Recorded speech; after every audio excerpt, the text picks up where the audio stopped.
Hey folks, welcome to the DarkHorse podcast live stream number 111, a palindrome, whichever way you look at it. Indeed it is. Indeed. Here we are. Here we are. So we're ready. You're back from COVID exile? Yes. From exile.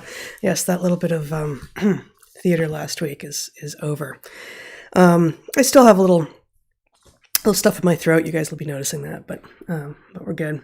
We might want to just slightly clear up. Oh, I think we should, but the mystery. Okay, we'll get to it. Yeah, I think we should probably start there. But so we're gonna talk COVID this week because we're still living this life like all of you are as well. But we hope to talk just a little bit about some things entirely not COVID as well. So we got a little South American pre-Incan culture stuff to mention, and sperm whales too, and maybe if we get to it, icefish.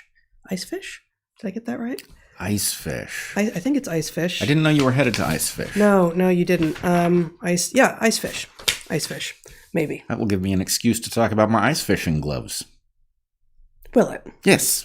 I should have had them here as a prop. In fact, we could have done a pro bono ad for the ice fishing gloves. I don't think we could have because you don't ice fish. No, but I do have ice fishing gloves. Fair enough, but I don't think that not using them for their intended purpose will satisfy them. Actually, it's a tremendous lesson in how to think about, stuff, because whether or not I am violating the ethos surrounding ice fishing gloves by using them for things other than ice fishing. Oh, I don't think you are. I just don't think it would really satisfy what if they continue to market these things as ice fishing gloves. Yeah, they do. Yeah. They do. But let me tell you, the thing is, our audience, which is currently thinking, hey, we don't ice fish, why are we wasting time on this? They may, by the time we get through the ice fishing glove discussion, realize that they too need a set of ice fishing gloves for the same reason I do, or more or less. Not to ice fish. No, definitely not. Yeah. Incidentally, ice fishing presumably refers very rarely to actual, oh, hey, look what just got delivered to me by our luscious 15-year-old son, some nectar of the gods, which is what I call it in my Substack this week. This is honey lemon tea. Squeeze an entire lemon, put it aside, put a large dollop of excellent honey in, stir it into nearly boiling water, add the lemon on top, and drink. And it's delightful. You should call it honey lemon chai just to be more inclusive. As I say, I should have done that into the microphone, but as I say in the Substack, it's not tea. It's right. not. It's tea by no stretch of the imagination, even to the degree that herbal tea might be tea. This isn't tea, but I don't know what else to call it other than making it sound super clinical or weird. So, but it's not tea. Nectar of the gods is what I now call it. It's not tea, and the gap between what it is and calling it tea is no bigger than the gap between what it is and calling it chai. It's just that chai is hipper. It's definitely not chai. Right, or tea. True. All right, then. A few logistics to start the hour. Our conversation with Jordan Peterson came out this week, in which we talk about our book, this one, A Hunter-Gatherer's Guide to the 21st Century, and really lovely conversation, really lovely man. The three of us have had very few opportunities to talk all together, and only a couple of times in person, and that's pre-COVID. But I believe I'm speaking for all three of us, but I know I'm speaking for the two of us, that we all really enjoy each other a lot. And that conversation was terrific. So we encourage you to find that. I should hopefully remember to put that into the show notes. If you are watching on YouTube, you can find the chat over on Odyssey. We encourage you to ask questions for the second hour on of our Q&A on darkhorsesubmissions.com, and both that and this hour are on Spotify as well, right? The videos, whereas the audio of the main podcast, what we're doing right now, is only on all the other podcast places. Consider joining us on our Patreons, where Bret this morning had one of his monthly conversations. Great conversation, and I haven't even had a chance to tell you that we came up with a plan. Did you? Yes. Oh, good. I like with a plan. I like plans generated by smart people who have no interest in continuing the insanity into which we are spiraling. This is a good one. The world will be rescued in 18 months is our best estimate, 24 at the outside. Now I believe that you are, to use our younger son's new phrase, pulling my goat.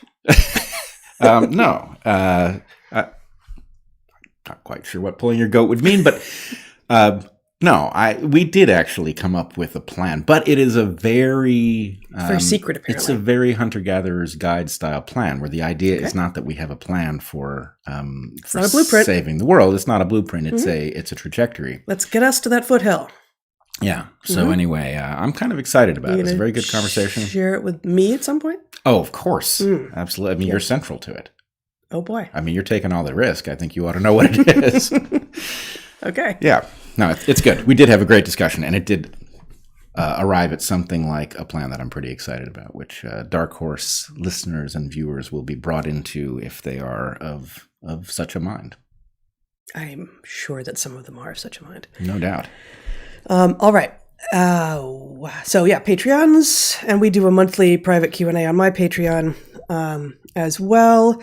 You can find various products at our store. Zach, you can show that one picture. We've got Saddle Up the Direwolves, We Ride Tonight. We've got Epic Tabby. We've got digital book burning, as you can see on the screen now. We've got all sorts of good stuff there. Okay, and excuse me.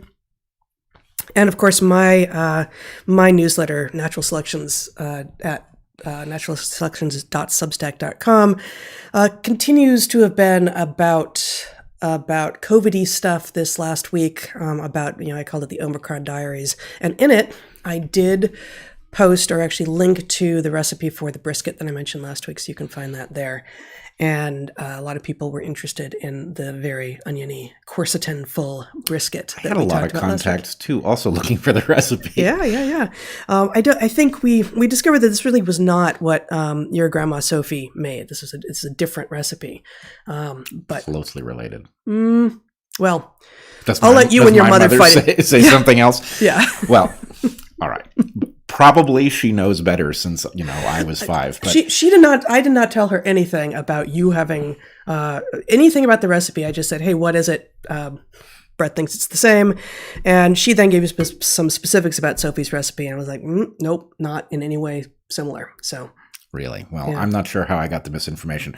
I will say Sophie's recipe and Natch Waxman's recipe both excellent. Yeah. And there's so much leeway. I mean, basically, the thing is, if the meat ends up fork tender at the end, then you did it right no matter what else you did. You got to start with a good piece of meat. It's not as we said last week, it's not an expensive cut of meat, but you want it to be as high quality as possible, and then you need to take a lot of time. You can't rush brisket. Yeah. There are 16 kinds of awesome in the universe, and this brisket is 9. 9 of the kinds, yeah.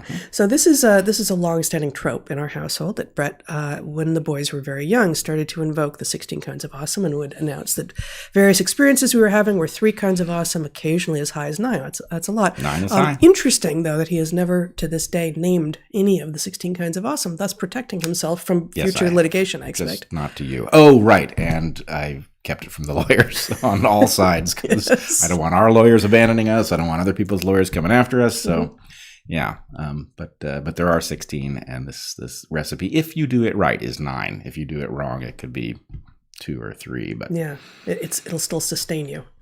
Yeah, it's life sustaining either way. Yeah, and it'll excite your carnivorans. They will be attentive to you as you long cook the brisket.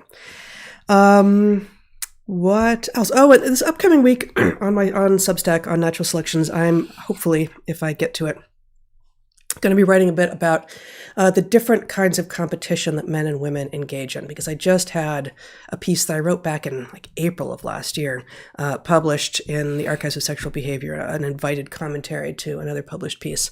And that is, of course, written in academies and a bit arcane as a result, because that is how we are expected to write over in science space, so as to keep all the riffraff out. And it's not the stated reason, but I do think that is part of the reason. So I'm going to turn some of that piece into something a bit more accessible for my Substack this week. So I ran into actually a new category of male competition.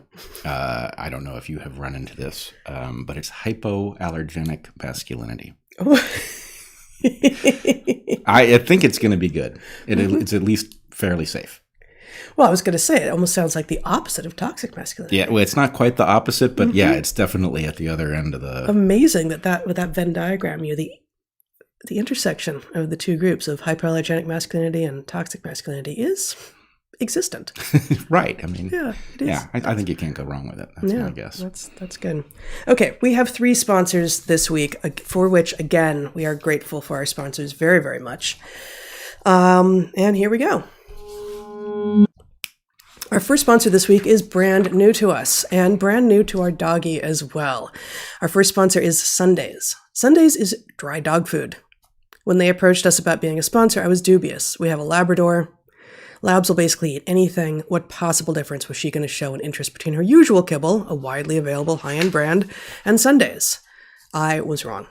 Maddie loves the food that Sundays makes. Seriously loves it, and it is far better for her than the standard burnt kibble that comprises most dried dog food. Sundays is the first and only human-grade, air-dried dog food. No, we haven't tried it. We haven't tried it. Maddie is eating it, but human-grade, and yet no, the humans have not tried it. I tried it. Did you? Yes. Oh. I thought, in light of our commitment as advertisers, that we could not endorse this dog food if I had not tried it. What did you think, Kibble Boy? It's really crunchy. It's the best dog food I've tried. Let's put it that way. Okay, great. Gotta change that script then. Yes. Combining the nutrition and taste of all natural human-grade foods with the ease of a zero prep, ready-to-eat formula, Sundays is an amazing way to feed your dog and apparently your husband if it comes to it. Oh, no. Sundays is easy for humans, too. No fridge, no prep, no cleanup, no gross, wet dog food smells. Sundays is gently air-dried, ready to eat. No artificial binders, synthetic additives, or general garbage. Seriously, look at the label. All of Sunday's ingredients are easy to pronounce, well, except for quinoa, and healthy for dogs to eat. Here she comes. It's a fun cue. In a blind taste test, Sundays outperformed leading competitors 40-0. That was done with dogs, though, not husbands. That sounds like a made-up number, I know, but here's the thing. When I have a bowl of Maddie's previous food ready for her, she certainly is enthusiastic. Again, she's a lab, and this is true for all of us. We all feed the animals. We all take turns. But when I have a bowl of Sundays ready for her, it's a whole different level of enthusiasm. She spins, she twirls, she offers to do a little tap dance routine. It's amazing. She bounces and spins and leaps. Do you want to make your dog happy with her diet and keep her healthy? Try Sundays. We've got a special deal for our listeners. Receive 35% off your first order. Go to sundaysfordogs.com/darkhorse or use code darkhorse at checkout. That is sundaysfordogs.com/darkhorse. Switch to Sundays and feel good about what you're feeding your dog. You're next, man. All right. I should say before I move on to mine, this does raise a little story. I stepped on something absolutely terrible in the middle of this week. I was so frightened to look down and see what I had stepped in. But it was... Was it Sundays? Well, here's the thing. You said that Maddie will eat anything. I had this orange that was terrible. And I didn't want it, but I thought maybe Maddie would, and I put it in her bowl. Apparently she didn't want it either, and she moved it out of her bowl, where I later stepped on it. It was an orange, not one of the decomposing mice that we occasionally find. Right, it wasn't anything super great. It was the best possible thing that I could have stepped on that would have felt like that. Yeah. All right. It's a little silly around here. It is. Okay.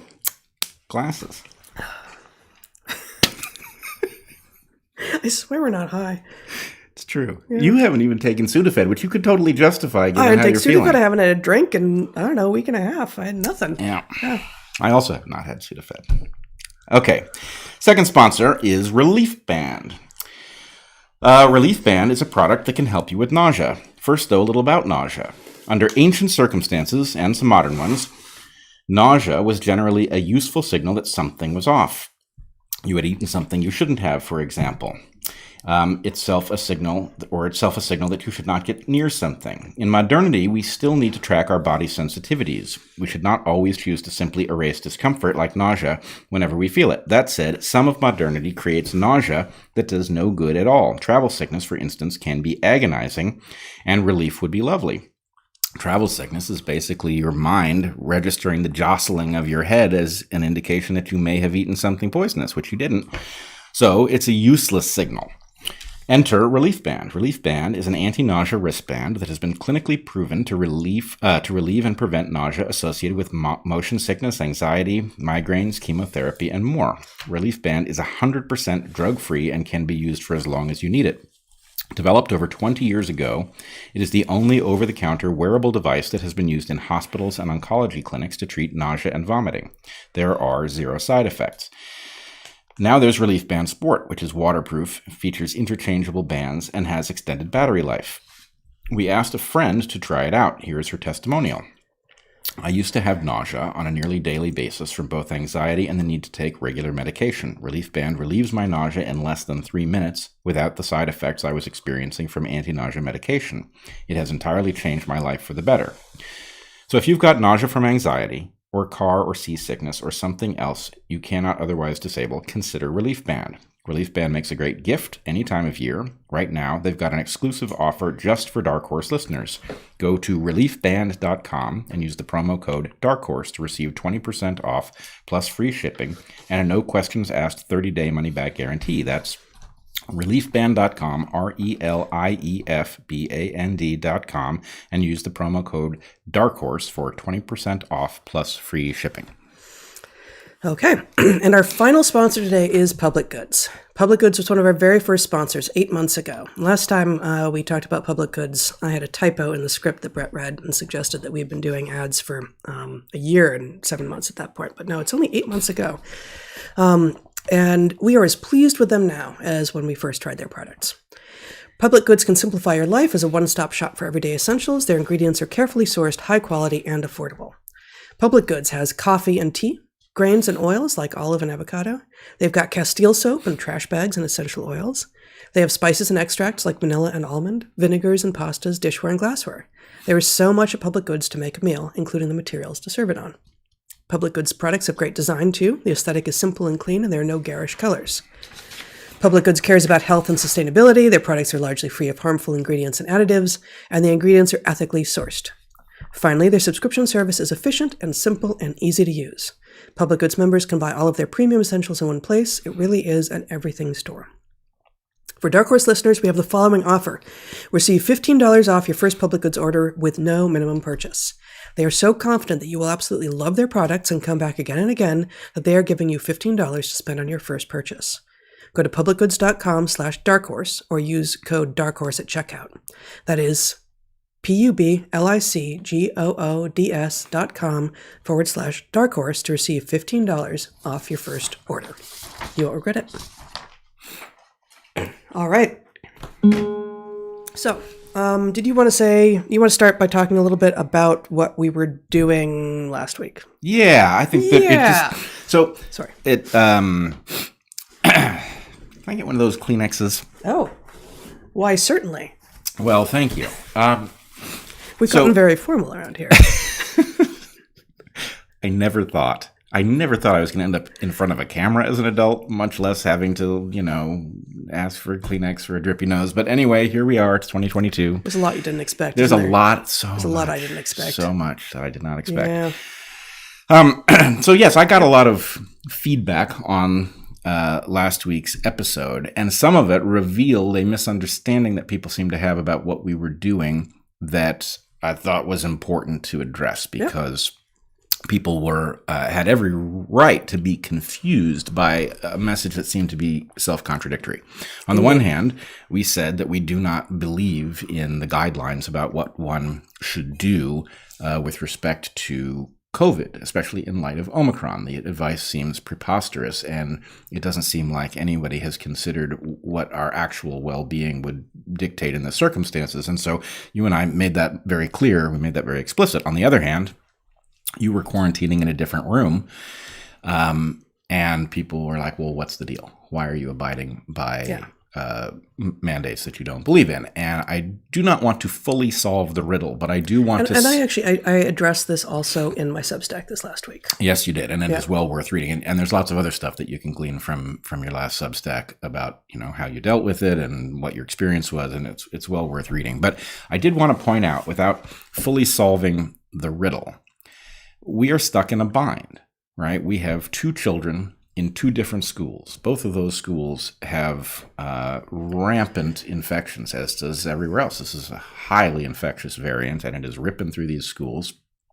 And so far, I don't think there's any indication that anybody in these schools is desperately ill, but people are definitely, it's not a nothing disease. People are suffering from it. And they're required to be out after when they get sick, they're required to be out for some amount of time. Right. And they're required to be out if they've been exposed to someone who has it and who has not been isolating. Right. And so the point is, we were living by dictates that we don't believe in, not because we're too timid to resist, but because we're stuck with respect to, our children already pay a very high price for our public profile and the fact that we are not in lockstep with the people who are claiming to be protecting the public health. We believe they are quite wrong. And in any case, it would be nice if we could limit the harm to our children from just the simple fact of all of this nonsense. And so living by I also don't believe that the mask mandates that we abide by while rolling our eyes every time we go into a public building here in Portland where they're required and where people do abide by it. I don't believe in that stuff either, but there's a level of towing the line that is about not inflicting costs on others. And frankly, there's also this added aspect of, I don't think the masks work. I've looked at the evidence, and I think that cloth masks are essentially a non-entity with respect to functionality, and that even things like N95 masks, if you're not pretty well schooled in how to use them, are probably a trivial contributor. Not that this variant is controllable anyway, but... So I've heard this before. We have a box of N95 masks, yep. Which I've used on airplanes, I guess. Yep. And I've also heard this thing about if you use them correctly. It's a really simple object. How would one? I mean, we've all seen people wearing masks below their noses, whatever. Yeah. But what is complicated about what does it mean if you use them correctly? Well, in part, it means paying attention to the question of how pressure drives airflow around the mask versus through the mask. And basically, they come with this little metal strip that goes over your nose. And, if you have a model, and it would be even better if we, gave people, if you're really going to use this to control something like this, you would want people to stand in front of a thermal camera or something like that.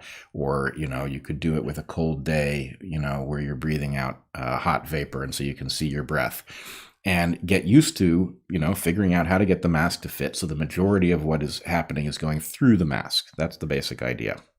And most of us who use them, and I must say I have long ago abandoned cloth masks, and long ago when I use a mask, I started using N95 masks. It's all I use now. But, you throw them on, you throw them off, and it's not, it is a barrier of some kind. It is much more effective at controlling something like spittle than it is at controlling, aerosolized particles. But nonetheless, it's not, I can look at the evidence and I can say, you know what? I don't think the evidence, A, this variant isn't controllable in the first place. B, the people who are dictating this proved they probably couldn't peel a carrot, much less control a variant of this virus, much less this variant. That's actually a great analogy, because not only could they perhaps not peel a carrot, but peeling carrots is unnecessary. Yes. Right? Not only can't you do this thing that everyone should be able to do, but you shouldn't even do that thing. Right. Right. But get the dirt off and then eat it. Right. Eat it. But on the one hand, I do think I'm qualified to look at the evidence and say it's not strong enough to be turning the world upside down over mask mandates or anything else here. But I also recognize that, we are all fallible, and it isn't my choice to make for other people, right? We can make it for ourselves, but we can't make it for other people. Yeah, but that's actually a very different set of conversations than trying to minimize the already rather profound harms to our children that they are experiencing as a result of extraordinarily bad public policy. Right. Totally agree with this, right? It is unforgivable that we are masking children against this disease without, with the sort of, well, my kid loves these things, rather than thinking about the developmental impacts and all of that. No question about it. I'm referring to what we were doing last week and why we were doing it, so that our children did not have to stay home from school for a week because they've been exposed to me. Oh, yeah. I mean, I just don't think we had a choice. We've got regulations, and it made sense to abide by them for our children's well-being, and you make of that what you will. I guess I will say, before we move off this topic, that used to be I wore contacts all the time. And now that my close-range vision has begun to fail rather later than I was told it was going to, but it certainly has. And so I wear glasses sometimes because I have progressive lenses in these. Like everything about me. And when I wear my contacts, I have to put reading glasses on and off, and to see up close. That I can't go out into the world wearing glasses anymore. I would actually be potentially happy to just be out in the world wearing glasses, because I really like not having to navigate multiple pairs of glasses or pull things on and off when I want to read something. But as everyone who wears glasses knows, masks fog glasses, and I've heard that some people have solutions, and I heard some, and they didn't really work for me. But and so this is anecdote, but bizarrely, what I find when I actually pinch the nose thing closed, when I have forgotten and gone out to the grocery store or something wearing my glasses, like, oh God, now I'm gonna have to navigate the grocery store effectively blind because my glasses are gonna be fogged the whole time. The way that I wear my mask that fogs my glasses the least is when it's sitting the loosest on my face. Mm-hmm. The loosest. Yep. Which means that it's doing even less good to the extent it does any good. And when I've got the nose thing pinched, I feel like it forces it like up around my cheekbones or something, and then my glasses fog and they stay fogged. So it's not even clear to me that this, like, how you're supposed to wear the mask thing is even doing the limited sort of good that it is claimed to be doing. Well, and much less... If the fogging of glasses is a decent proxy for where air is going, which it should be. Yeah.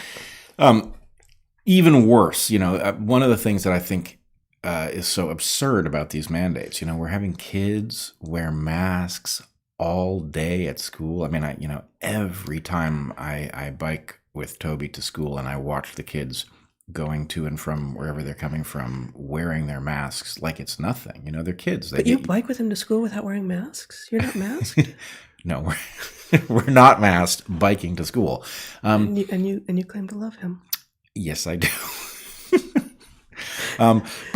But so you see both at the beginning and the end of school all these kids coming and going from school. Yeah, and the thing is, they've obviously, because they're kids and they're more adaptable than adults, they've gotten used to it, and it's not abnormal to them. And there was some point at the beginning of the school year, kids were wearing them religiously.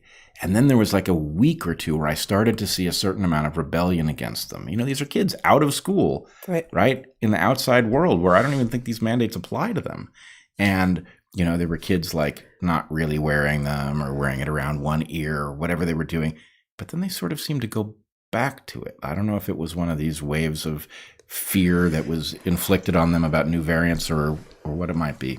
Well, I've got just the Washington Post article for you. Oh, perfect. I was going to save this for later, but this seems apropos. Zach, if you would show my screen here. We've got Washington Post. Your computer isn't connecting correctly. I'm going to try to fix that, but I can't show you screen. That's not good. I have a lot of things to show on my screen today, Zach. Don't fix it over there. That's not going to do it. I was just making sure they were connected. Well, that's not the issue. I know the issue. Okay. Well, an article that came out yesterday in WAPO, Washington Post, is headlined. It's under the education section. Students seeing lax coronavirus protocols walk out and call in sick to protest in-person classes. Whoa, right? Most school systems are determined to keep school in person, but some students aren't convinced. And then we have a picture of a high school sophomore who helped launch a petition and students sick out, demanding more coronavirus safety measures or a return to online school in California's Oakland Unified School District. And it goes on and on and on. Here we have a quote. "We were talking about how we can make school more safe." And this whole article just strikes me as so reminiscent of the safetyism that we've been seeing since 2013, más o menos, and that Greg Lukianoff and Jonathan Haidt discuss at length in The Coddling of the American Mind. And until now, what the kids have been scared of is, racism and sexism and hearing things that made them scared and, frankly, their own shadows. And so their own shadows now includes literally a variant of a disease that if they get it now will perhaps make them immune, will certainly make them immune to it in the future, but hopefully to future variants that may be worse again. Like, if they're scared enough of this thing to organize, to become activists and petition their school to take them out of school, to keep them safe, these kids are never going to leave their bedrooms again.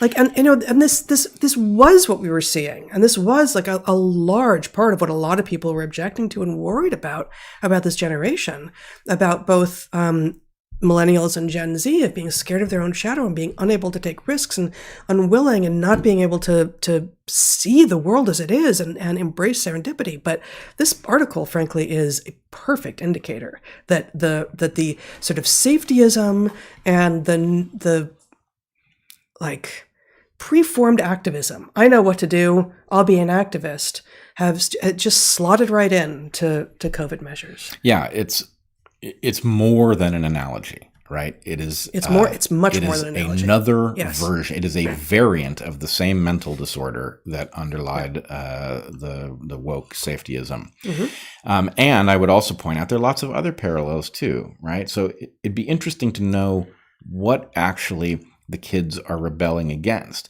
On the one hand, we hear a lot, of course, about the nonsense that our kids face in school, right? The level of it is high. Mm-hmm. And I can imagine that in some sense, not wanting to be exposed to it manifests as, yes, I'm not going back to school. In other words, there may be a kind of allergic reaction to nonsense. On the other hand, it could be a kind of mirror of what's going on in the adult world where COVID disrupted everything. People left their jobs, their employers closed down, whatever, and then they didn't really want to go back to work because they'd figured out how else to live or whatever, and it just didn't look like an appealing deal anymore. And I think the thing is, school is an abomination, right? It has become one. We have allowed it to become one, and there's no excuse for this. But nonetheless, it has been one for quite some time, long before COVID. Yeah. COVID and wokeism have both made it worse. From the point of view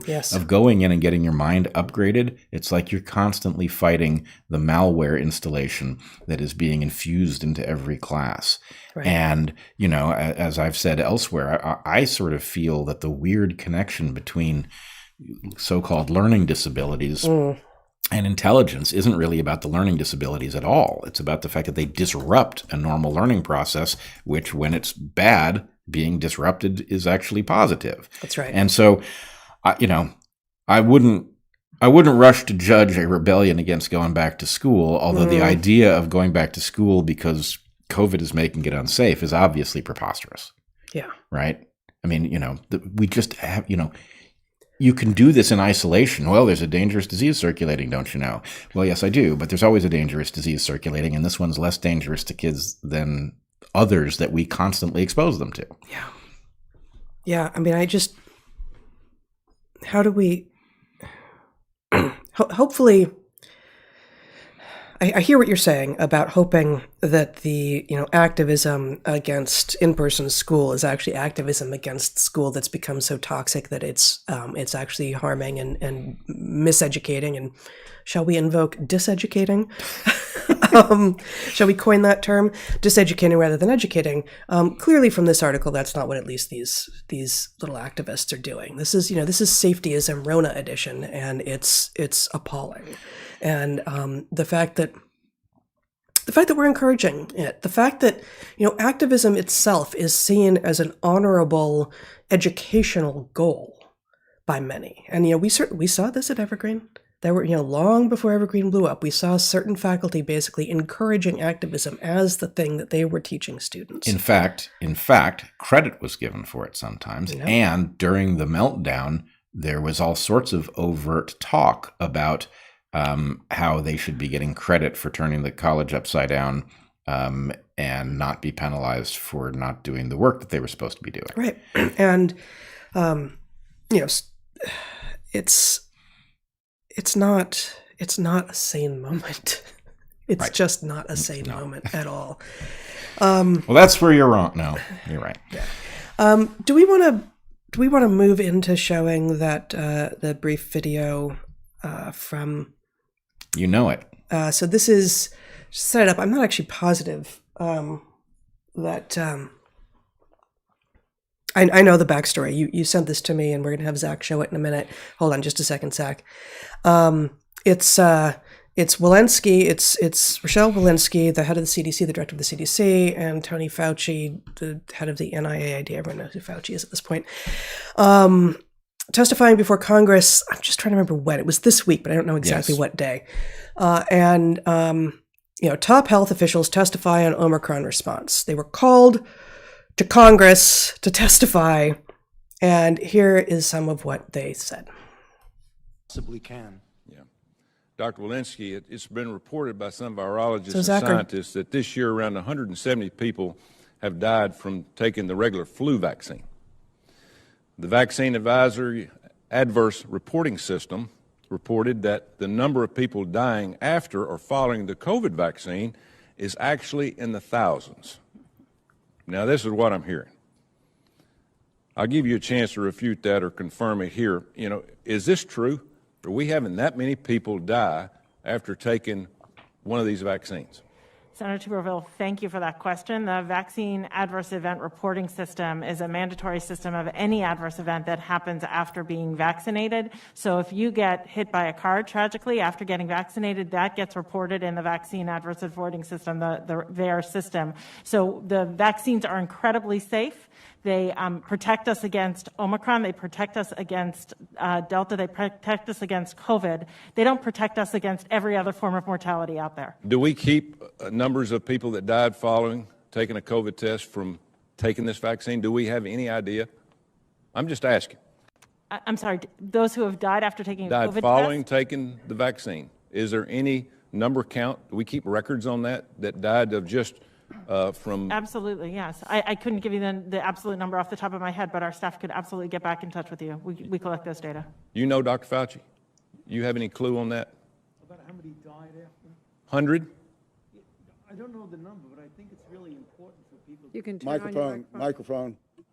I'm sorry. I don't have a number, but I think part of the confusion is that when you do a reporting, if you get vaccinated and you walk out and get hit by a car, that is considered a death. I mean, that's the thing that gets confusing, that everything that happens after the vaccination, even if you die of something completely obviously unrelated, it's considered a death. So if I had metastatic cancer, got vaccinated, and died 2 weeks later, that's a death that gets I counted. understand that. Yeah. And every one of those is adjudicated.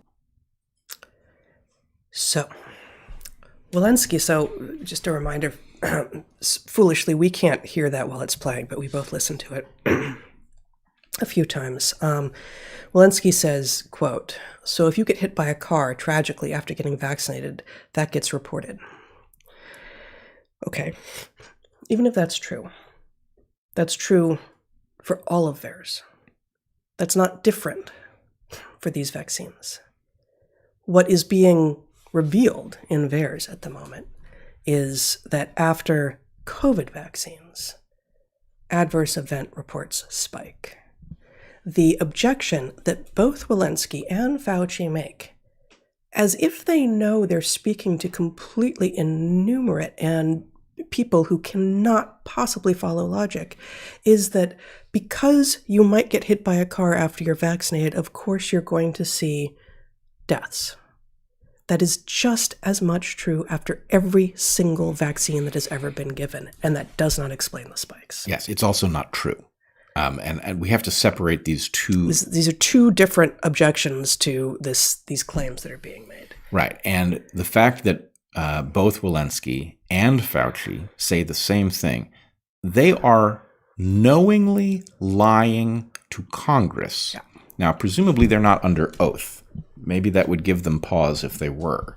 Maybe. But they are perpetrating a fiction on their interlocutors in Congress and the American public here by saying something that they both know is exactly wrong. That the VAERS system is actually very hard to report into and not mandatory. And what happens is that a small fraction of actual events get in there. And it isn't things like car accidents where people know very well there would be no point in reporting it to that system because it doesn't carry any information. Incidentally, also, same week that she acknowledges, isn't it, that that a lot, like a majority, I believe, and I don't have these numbers. I'm about to ding her for not having numbers, but I don't have the numbers off the top of my head.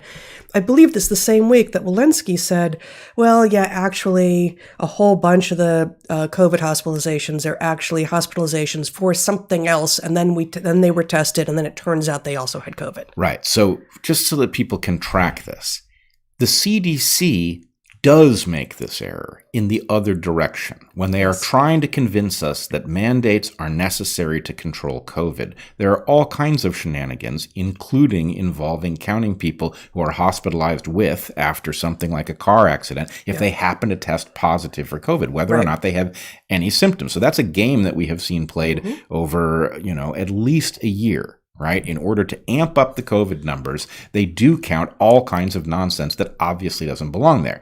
Then they're taking that thing, which they must know that they themselves are using to make COVID look more dangerous than it is, and they pretend that that is accidentally making the vaccines look more dangerous than they are, which they know it isn't. They know that the VAERS system, there is not agreement on how much of an underreport. I've seen estimates, careful scientific estimates of how much of an underreport it is, range from something like a 99% underestimate, that is to say 99% of actual events are never reported, to a 90%, right? And so they are just simply pretending. And the fact is, for most people, they will hear something vague about the fact that sometimes things are counted as the result of something that are actually car accidents and have nothing to do with COVID or vaccines. They're not going to track which place the accounting error goes in one direction and which place it goes in the exact opposite direction. Yeah. And then the questioner here, who I forgot to figure out who exactly it is asked, okay, so you say you can't trust VAERS. Do you have the numbers then? And she says, so he asks, is there any number count? Do we keep records on that? And she says, absolutely, yes. I couldn't give you the absolute number off the top of my head, but our staff could absolutely get back in touch with you. Bull fucking shit. Yeah. Lies. What are they talking about? What? You were called before the Senate to talk about what is going on with Omicron, and you have the numbers, and that's the one number that you didn't bring? Well, it's not like we haven't been asking for that number because... Of course we want those numbers. And they either don't have them or they have them and they're keeping them from us and we probably will never know the distinction, but it's one of those two things. Well, it's one of them. I don't think it can be that they have the number because where does it come from? The point is you have a system, it's called VAERS. We can argue about whether it's a good system or a bad system. There is no but other the point system. is that's the system. And what they tell us is, that huge number of adverse events that you see in VAERS doesn't mean anything because, and then they have a lot of excuses like anybody can report anything. Yeah. Okay. What that means is that at worst, the VAERS system contains no information. Yeah. That's not the same thing as having information that's saying adverse events are rare. It's like saying we don't have any information and therefore we're going to assume they're safe, even though we've got no system, we haven't gone looking, we haven't asked. Yeah.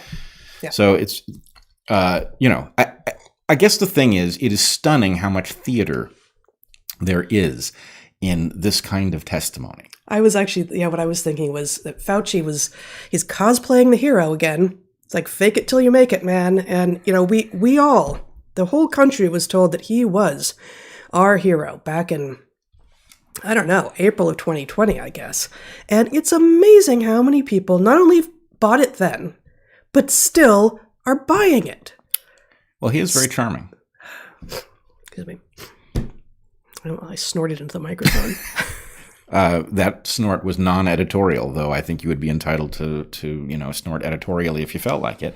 But I think the problem is he is so incredibly charming seeming that people just have a hard time imagining that he could be doing anything other than his best. He does a very good impression of a person who is being flustered under unfair questioning.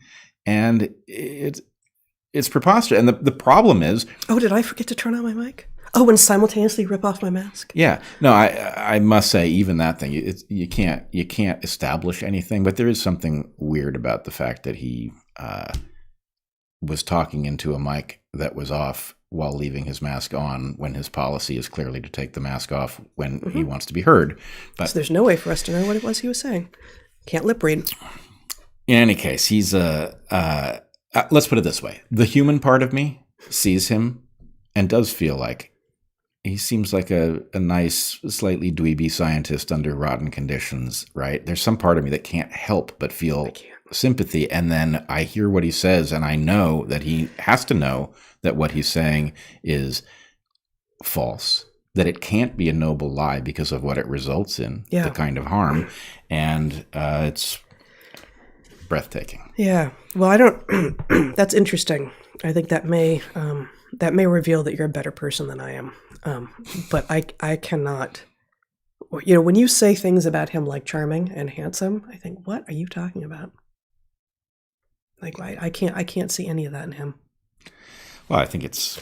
You think it's just objectively true? No, I mean, I think it speaks to a different kind of accounting. You know, I also basically believe that attractiveness in people is a kind of, what is it? It is a summing kind of value. In other words, there is a purely physical attractiveness thing, but the point is we all know people who aren't conventionally attractive, who we find totally compelling. Right. We want to spend time. We are literally, in some sense, attracted to them. Yeah. Right. And the point is, well, what is that? And it has to do with depth of character. It has to do with integrity. It has to do with lots of things, which, unfortunately, if you don't have a lot of experience with somebody, are partially fakeable. And I think that's what I'm getting from Fauci, is that I think he's actually very good at it. Well, right? yeah, I mean, we said this last week, right? We actually think he's really good at his job. Yeah. Yeah. I think he is really good at his job, and we just don't know what it is. Right. Yeah. The Oregon Health Authority this week, or last week, recently. Zach, can you show my screen? I can. You can. Good. Hey, look at that. The Oregon Health Authority is pleased to announce new guidelines. Well, is pleased to announce that the CDC has approved new guidelines for the Moderna booster. You ready? Mm-hmm. Just make this a little bit bigger. Effective immediately, adults who received the Moderna vaccine as part of their primary series only have to wait 5 months before getting a booster. Only have to wait. Only have to wait. That's Only quite a have to wait. construction. Yay! That is the update that I was looking for, because I was just chomping at the bit, waiting to be able to rush out, because that is definitely what everyone wants when they get a vaccine. How soon can I get my next installment? Well, so if we were, as long as we're just idly wishing for wonderful things, then wouldn't it be great if we had a vaccine that you only had to wait a week till your next booster? I think so. I don't want to have to wait 5 months. That seems like a long time in this modern world. Waiting is not fun. No. We all know that. Waiting is hard. Yes. Yeah. No, it's an amazing construction. And you can imagine that whoever came up with that, they earned 6 months worth of pay for that inversion of reality that they have now perpetrated on the public. In which time they'll have to get 2 boosters. If they're even getting boosters. I mean, I hate to be cynical, but At the Oregon Health Authority, I suspect they are. yeah, the Oregon Health. Yeah, we're remote enough from the centers of power that they probably are. Yeah, this is a low financial incentive outpost out here. Yes. Okay.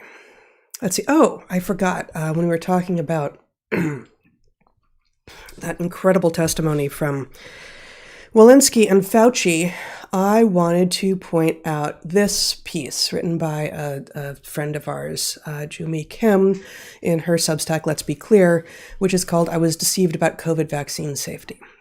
She starts by talking about having been vaccinated with the Moderna vaccine in May of 2021. And then this is an incredibly long article, and it is incredibly thorough. And first she defines consilience. She basically goes after the she doesn't do this explicitly, I think. I did read the whole article this morning, but it's very, very long. I don't think she goes after directly the argument that trials, randomized control trials. I was thinking critical theory. How could you have forgotten randomized control? They are the gold standard of everything. Well, critical theory is also the gold standard, is it not? I guess it is. Yeah. So randomized control trials being basically the standard of evidence is absurd. And really what you're hoping for is a lot of different kinds of evidence pointing to the same thing. And, RCTs, when done well, do, of course, provide an overwhelming amount of evidence, but it's still one signal. When designed well and executed well. Right.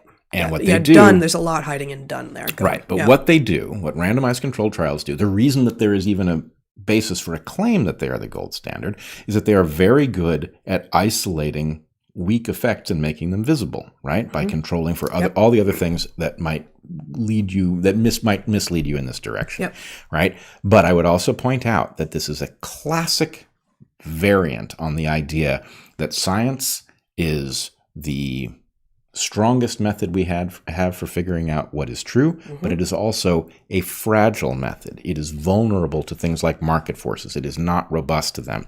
And so randomized controlled trials are very good at finding a weak effect and making it visible, but they are also fantastically gameable. Yes. That is to say, you can design trials to succeed and you can design them to fail irrespective of the thing that is being tested. And I know it's going to sound like I'm becoming cynical, but the more one digs and the more one understands about the way the pharma game is played, the more you realize that this idea that we all carry, that this is the gold standard, may indeed be about the fact that they are gameable. And therefore, if you're a company that wishes to sell compounds and get them inflicted on patients, then a gameable mechanism, a gameable metric is exactly what you're looking for, right? Because, especially if you're allowed to stop them short.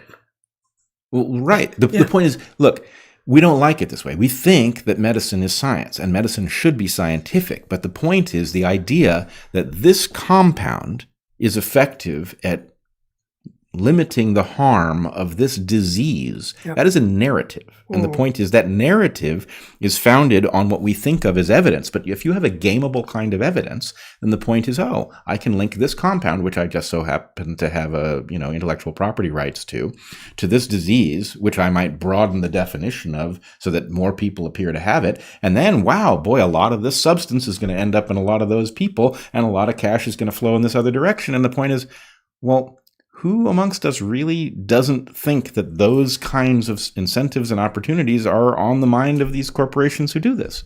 Yeah. We are all privy to falling prey to incentives, all of us, and we all do fall prey to incentives. And pointing out incentives is not the same thing as pointing out possibility of conspiracy, and also those who point out incentives are thus not inherently engaging in conspiracy theory. So Jumi lays out her case, again, a very long case, and one which I think is eminently shareable with those who are skeptical of the position that the vaccines may not be all that they are cracked up to be. If you could show my screen here, Zach, by saying basically the consilience, that looking at multiple kinds of data and at the point that they align, concluding something from them aligning, is a rather excellent way of assessing vaccine safety here. And she says, I've compiled multiple pieces of evidence to argue that injuries from the COVID vaccines are grossly underreported. These include 1. Testimonies from doctors and nurses. 2. Testimonies from the vaccine injured. 3. Evidence from medical records or official databases of adverse events. 4. Evidence from the vaccine trials themselves. 5. Plausible mechanisms of action. 6. Evidence from animal studies. 7. Evidence of past wrongdoing by pharma. 8. Evidence of corruption or undue influence in our health institutions. And bonus, explanations for why we are not hearing about this in the media. Each section, she continues, of this article could be its own book, and indeed, she's got a ton of links in here, but it's not even complete, as will always be the case. So, I highly recommend this as basically a clearinghouse of arguments and evidence, and encourage you to share it with people who say, "What are you talking about?" Of course, they're safe. So I would just add to this. We are all built to be logical, not to a fault, right? There are places where logic will mislead you because you don't have enough information, and so the logical conclusion you reach is actually less good than your intuitive conclusion. But we are all built to do logic because it served our ancestors to deploy that tool frequently, especially when there's something complex and difficult to navigate arrived, because then you could at least try to parse out what was taking place. But this gives you lots of kinds of checks that you can do on whether something makes sense, right? So one check I often do is, what would have to be true for this thing that I think is true to actually not be, right? How robust is this piece of information? It's like the mirror image of a prediction. Right. It's a I mean, spot. it is a prediction, but it's not. It's like a negative prediction. I think the right analogy is it's a checksum. Right? You know, a checksum is if you've gotten a program. Let's say you've gotten a security-minded program. You've downloaded it from the internet. Well, how do you know that somebody didn't give you a version of the program in which they've got a backdoor installed and they just made the website look like the real website, and you downloaded a program that isn't what you think it is, right? Yep. Well, you can do a checksum, right?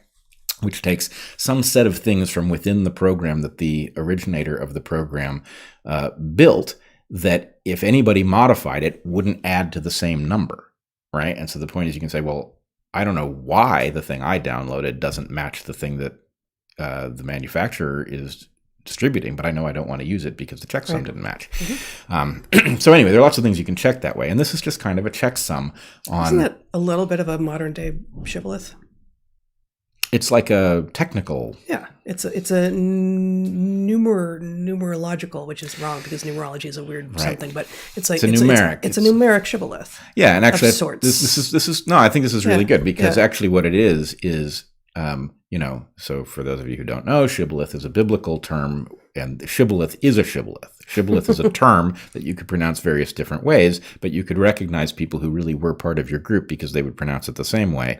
And if they pronounced it shibboleth or whatever the alternatives would be, you'd know something was up. Yeah, you're not of us. You're not with us. But the thing about a checksum, and I assume there are other mechanisms that work like this, the thing about it is there are an indefinitely large number of ways to be wrong and only one to be right. So it's like a turbocharged kind of shibboleth, right? Yeah. Well, I think that's true for shibboleth too. Shibboleth. There's an indefinite number of ways to say it wrong. Maybe it's not indefinite. It's not indefinite. Oh, I see. It's more than one. I see. There's a plurality, but it's not indefinite. Yeah. I see the distinction. Yeah, exactly. You were going somewhere?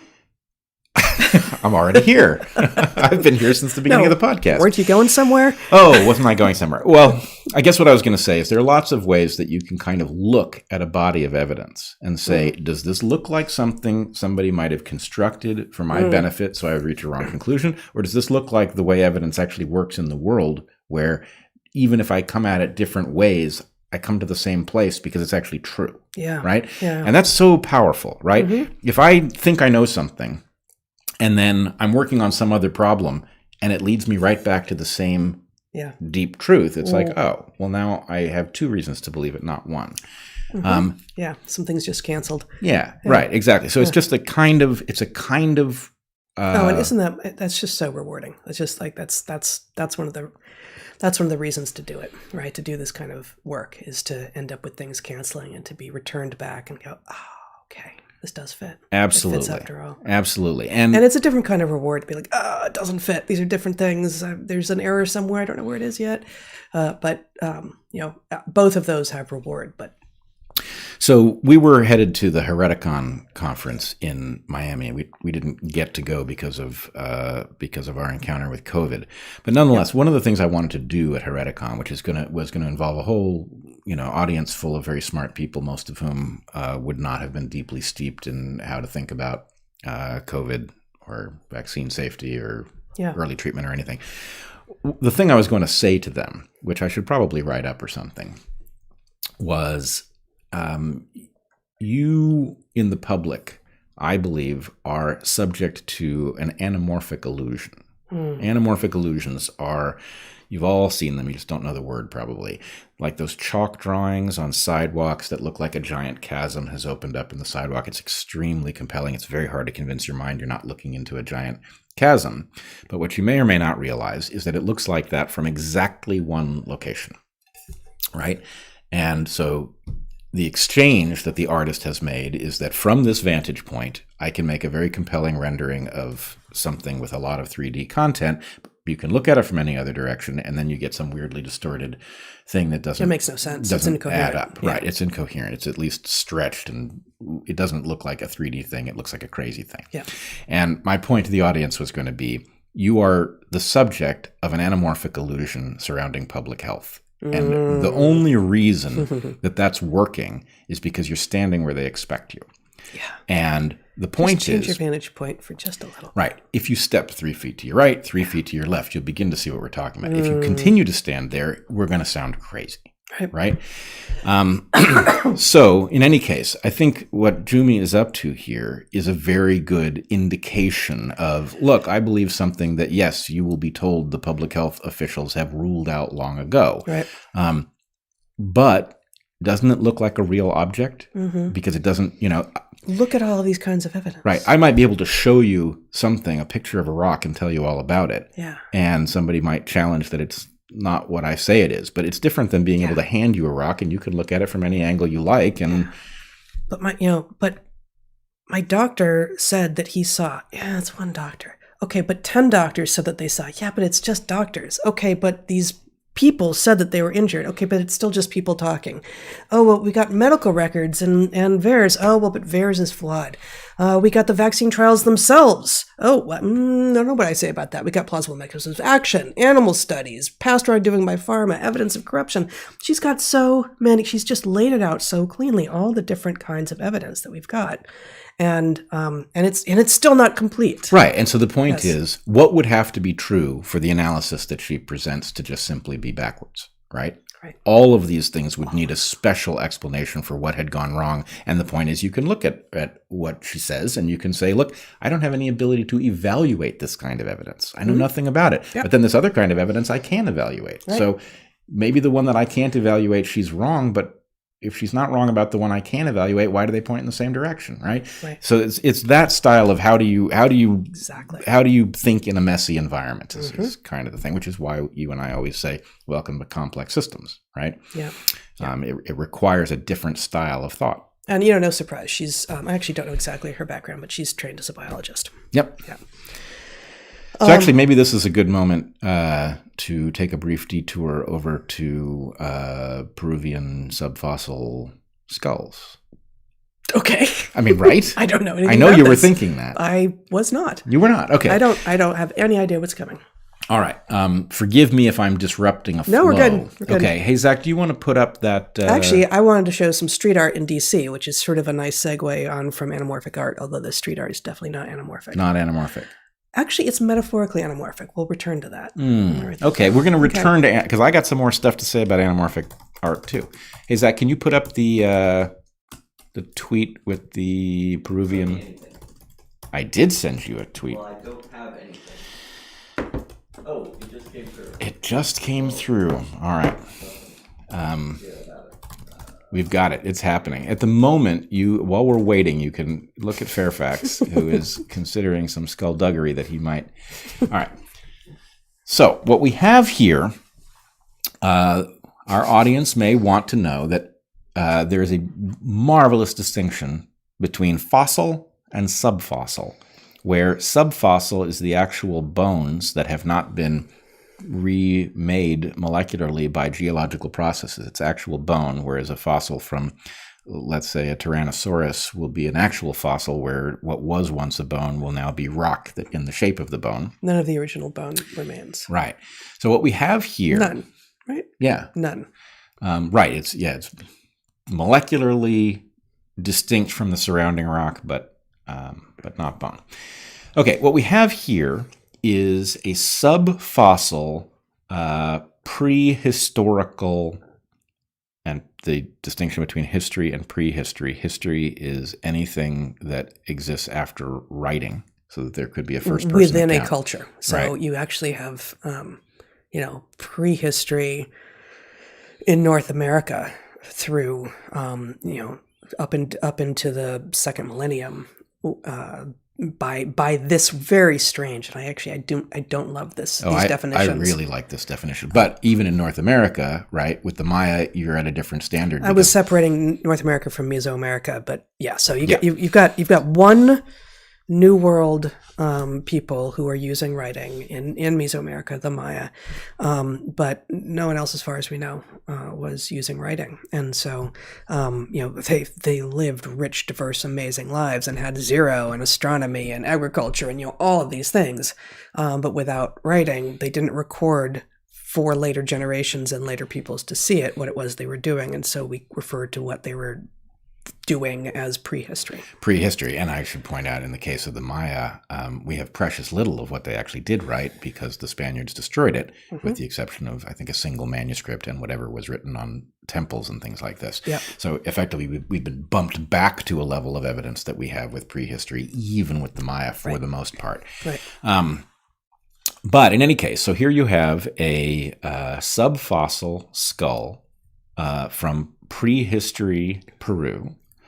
And the fascinating thing here is that this skull has had a surgical implant of a metal plate that has been put in apparently to deal with a fracture, right? This person has received a serious injury. But here's the really amazing part. The injury healed, right? The plate got healed into place. And so what we can infer from that is that not, first of all, it's incredible. 2,000 years ago, we had Peruvian surgeons doing surgery on a fractured skull with a certain amount of metallurgy. No commoner.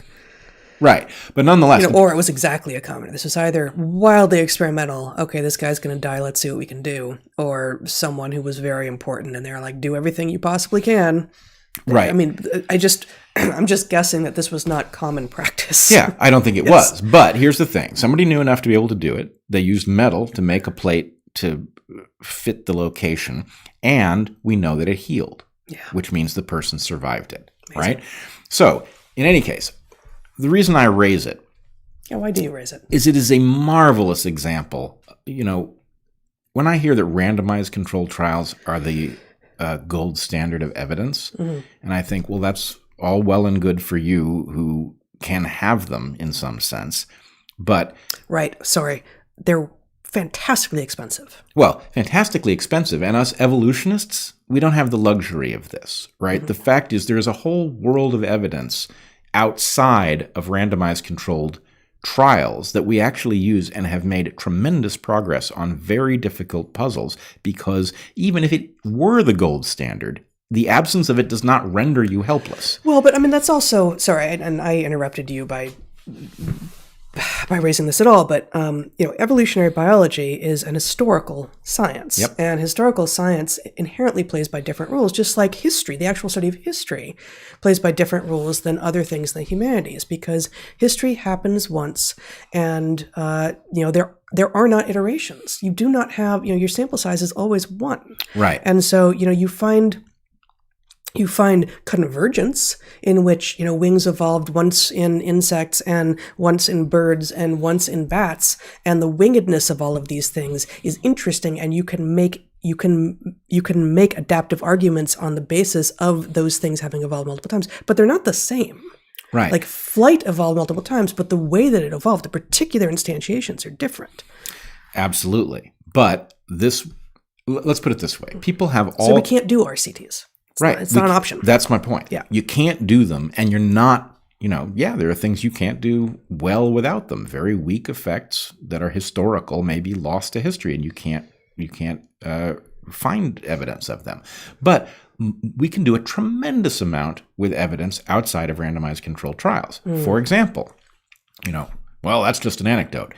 Yeah, that's a 2,000-year-old skull with a metal plate in it and evidence that it healed after the plate was installed. Let's take that argument back just one step. I know that 2,000 years ago, some people in Peru used metallurgy in surgery. No, you don't. How would you know that? I've seen nothing to that effect. here's this. That's just an anecdote, and then this plays forward, Right. But so the argument in this case, that comprises evidence that is not negotiable. Well, it may or may not, but this is a great test case for what would have to be in error in order for this to be an incorrect conclusion. What would have to be in error? So I haven't inspected the skull. I don't know anything about the people who wrote this paper. The skull could be a fraud, right? If the skull is what it appears to be. If the skull was found in the way that it is purported to have been found, if it is true that people who can tell the difference between a healed skull and a non-healed skull have looked at it and said, yes, this skull healed in the aftermath of whatever this plate, the installation of this plate was. If all of those things are true, then this single anecdotal skull answers the question, was there surgery being done in the New World prior to contact with Europeans? Yes. Was there You're right. metallurgy? Yep. Right. So the point is, Yep. you can do a lot with that evidence. Is it incontrovertible? No. There are fraudulent skulls in the history of science. Right? A lot of them. Right. Yes. People have defrauded each other. And people have incentives to make fraudulent skulls. Right. So I'm not telling you that thing happened, but what I'm telling you is that you could rule out the things that actually make this in any way questionable. I have a feeling that anybody who did would find that this is a perfectly genuine skull that says exactly what it appears to say, and that knowing that a plate was installed and healing occurred after is sufficient to tell you, they did surgery, right? They did surgery on skulls, and people survived it. This was not done on cadavers before mummification or something like this. This was actual surgery. So anyway, the point is, look, don't buy this garbage about the gold standard of evidence, which then, by the way, does not imply the next thing they want you to believe, which is that no other evidence is any good. Even if it was the gold standard, even if randomized controlled trials were the gold standard, it hardly means that the silver standard and the bronze standard are insufficient to do scientific work, because they're not. That's right. Then remind yourself, are they telling you that it's the gold standard because they're really obsessed with precision, which is what they get out of those studies? Or are they telling you it's the gold standard because it's the standard they can game and you won't be able to detect it? Yes. So here we have some, hopefully this will come up. That's not looking good. Oh no. Reload. So this is some street art that someone took pictures of in DC today, and then I saw it on Twitter, and within an hour or two, I don't remember what, reported that he saw some woman tearing them down, which is really unfortunate. But here we go. We got 4 pieces of street art that showed up in DC. For those listening and not watching, we've got Biden holding a mallet. These are all sort of Soviet style, Very Soviet style. art style. A mallet that says OSHA on it, comply, and he's barking, comply, comply. We have Biden. Yeah. God, it is Biden, isn't it? With needles coming out of his head and red masked kids looking up at the sky, and it says, "Good kids are compliant kids." Again, all of these posters are Soviet art style. Biden sitting in a chair holding, what is that, an artichoke? Is that a coronavirus? I don't know what that is. I think it must be. I can't see it from here very well. I think it's a coronavirus. A coronavirus that's red, and his glasses are red, and there's masked people behind him, and it says, "Mandate, segregate, subjugate." And then finally, this is maybe my favorite, we have Father Fauci with a halo of an atomic symbol holding a very large needle, and it says, "Trust the scientism." So those are fabulous. That is what art is supposed to do. That is not the only thing art is supposed to do, but that is one of the things that art is supposed to be able to do. And we have a whole lot. I mean, this, and it's, it's super meta, of course, because it's playing on actual propaganda and revealing how propagandist so much of our modern messaging is. But the fact that within hours there was someone tearing it down reveals that this is kind of metaphorically anamorphic, that you can't see this as meta-propaganda, as commenting on the propaganda that we are living through right now, unless you're standing in a particular place. You can't see it as anything but, and I'm not going to play the video that he took of his conversation with her about why she was tearing them down, but she says it's bad for public health, and this is misinformation, and all the usual stuff that if you've got Father Fauci in your head, and you really think that that's who he is, and he deserves the atomic halo, then this is offensive to you, and it feels dangerous. And if you move really not that far, just not that far to the left or the right or the front or the back, or you levitate something, just move a little bit, and you will see something very, very different. Yeah. I must say, I'm disturbed by how little art is being used, as we are fissioning into multiple non-overlapping societies. The absence of art at that interface is very disturbing. Now, I have a little confession, which is that I am very much in favor of this mode from the other side as well. And I remember as a much younger person, back when evangelism was battling Darwinism. I remember admiring a kind of both sides of an arms race, right? So you had the Jesus fish, which had nothing to do with Darwin particularly, but it was a proudly displayed symbol. Yep.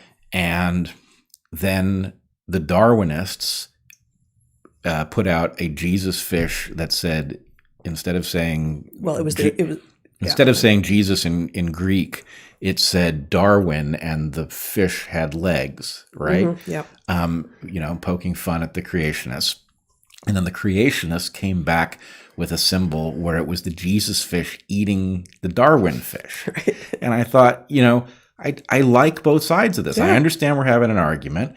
I definitely, the fish with the legs. This is actually even before we were at Michigan, when Phil Gingrich, the paleontologist, came back with his early spectacular finds of whales with legs. Yeah, right? That's right. From Pakistan, I think. Yeah, and he was there. He was at UMMZ as we were. Yeah, he was. So it was, he came back and it was this spectacular news. So anyway, the idea of fish with legs or whatever, that's surprisingly on target, right? It's not just glib. It's actually sometimes how this works. And but anyway, I like the idea of people who can be good-natured about their differences. And they, I sort of believe that in the end, the better art will win, right? I don't believe that for any deep reason, but I think the point is one side is more vulnerable because its explanation is worse. And so... Well, this reminds me of something that you've pointed out often, which is, and I maybe you're not the first to have pointed out, I've also heard it in other corners, but a movement that doesn't tolerate laughter, or a movement in which there is no laughter, is not what it seems, and probably can't last. Although the wokery, the safetyism, and the wokery seem to be a mostly laughter-free movement, and they're pretty damn persistent. Yeah, laughter-free and surprisingly tone deaf, including the medically woke. Very much more about fear than laughter. Laughter is probably dangerous because it spews droplets or something. No, and no kidding that they want to shut down comedians, right? Because the point is they don't have an argument that can go up against being rightly mocked. That's the thing. That's what it's for. That's what mockery is. Yeah, and that's what those posters are. Yeah. Yeah, and at the same time, I did not before our stream have time to put together a list of these things, but there's a bunch of just jaw-dropping authoritarian moves being made in Germany. I saw that Telegram they're contemplating banning Telegram because people who are skeptical of vaccines are using it to talk to each other. Right now, I am old enough. I'm sure they get tired in Germany of being the example of, how could it be them, given what they went through 2 generations ago. But seriously, Germany, how could it be you? Right. I will say I am old enough to remember when a move like that could never have happened in the West 2 years ago. Yeah. Yeah, I mean, it's insane. All right. Okay, I wanted to say a couple things about things that have nothing to do with COVID. Mm-hmm. You ready to move on, or did Sure. you didn't want to introduce anything else? Well, I did have one thing that doesn't fit with anything else. You want to save that for the end? Sure. Okay. I don't know what it is. No, you don't. Okay. By design. Okay. Oh, actually, there's one other thing. I don't know. But Zach tells me I'm overreacting to this. So before we talk about the science, this pissed me off. Zach assures me I'm overreacting. This is in the New York Times, which yes, I know we still get the hard copy on Sundays. Chicken is broken. This was actually covering the New York Times. This is a 4 full-page ad that was actually wrapping the New York Times. Yeah, it doesn't have a date on it. Last week, chicken is broken. It says, daring. Goes on, daring. However, there's no chicken in this chicken. They actually say a chicken that's made entirely out of plants. Now, I actually have no problem with this company. I don't even know who it is. I'm not going to say it, even if I figure it out. Like, they're trying to make plant-based protein that tastes good, even to people who like meat. Cool, that's fine. That's fine. But chicken that's made entirely out of plants, no. Just no. And frankly, it feels to me like this is what postmodernism has wrought. And it is the ability for advertising companies and for, frankly, terminally degreed humanities professors and others to make claims in which you say A is only and shall ever be A except when it's B. And then you just sort of stand back and watch the world engulf itself in flames. It is part of why we're in this mess that we're in. It's part of how Walensky and Fauci can get away with the shit that they get away with. Well, you know, if you get hit by a car after you get vaccinated against COVID, that counts as a VAERS, a COVID death, or vaccine death. It's like, well, but what about if you get hit by a car after you get vaccinated against measles? Right. Nothing. So, sorry, that may seem totally unrelated, but chicken is broken. Okay, maybe. A chicken that's made entirely out of plants. No, it's not. Well, this is awkward. Something that tastes like chicken. Maybe. I don't know. I haven't tasted it. Entirely made out of plants. Okay, cool. But stop it with the pretending that reality A is actually reality B. No. History, as we just talked about, is one-off, and chickens and plants aren't the same thing. I hate to correct you in light of the fact that you've been suffering from a dangerous synthetic illness, which has probably robbed you of at least energy. But and mental capacity, surely. I think it's just distracting you. But I mean, all chickens are made out of plants. Mm-hmm. Yes. And we're all energy is solar energy. Yes. Yes. Fine. We're all yes. No. I was going to introduce we were going to cut the Gordian knot, and we were going to introduce our audience to the glory of second order vegetarianism. Do it then. Okay. Well, I mean, this is it. You eat animals that eat plants, and done. Right? You don't need this company for that. No, I don't trust that company any farther than I could throw them. But I mean, chickens aren't made. They aren't even made entirely out of plants, because first off, they're made of other chicken from the embryo, and then they're also eating insects. Right, who ate plants? I mean, that's the thing. They also eat fungus. Fungus, which ate plants. That's the thing. It's glorious. What microbes? They're it all look. What about the autotrophs? Other autotrophs beyond plants. Well, all right. That is a minor technicality at best. The two kingdoms. There are two kingdoms that I think would argue with you. This is an exception. Like, that's not meat because it's got salt on it, right? You've got the autotrophs. You've got the autotrophs actually doing the hard work, and everybody else is stealing it. And so ultimately, it all does come from plants. Plants are late to the game as autotrophs, man. Yeah, but it's I'm sure it's most of chicken feed, which I have not tried. But so we're now looking for a new sponsor. Right. If I promise that if someone comes to us with a chicken feed that they claim is human grade, I will buy us a chicken so that we can have an excuse to have it around and see if this guy will taste it. And you know that I will. As long as it's human grade. Yes. Okay. Okay, I'll stop talking about chicken now. Let's see. Oh, here we go. I need the link to work. Okay. I'm going to have you just briefly show my screen here for a moment, and then Zach, I'm going to need it back. This is not published in Science, but this is like their science news thing. The original article I will show you shortly. Drug-laced beer may have forged ancient Peruvian empire. Andean rulers may have fostered allegiance one feast at a time. The first paragraph being, and then again, this is the science, this is the report on the science in the journal Science. Between 500 and 1100 CE, the highlands of Peru were home to a far-reaching empire known as the Wari. Like the Inca after them, the Wari managed to spread their culture over the vast distances and rugged terrain of the Andes Mountains.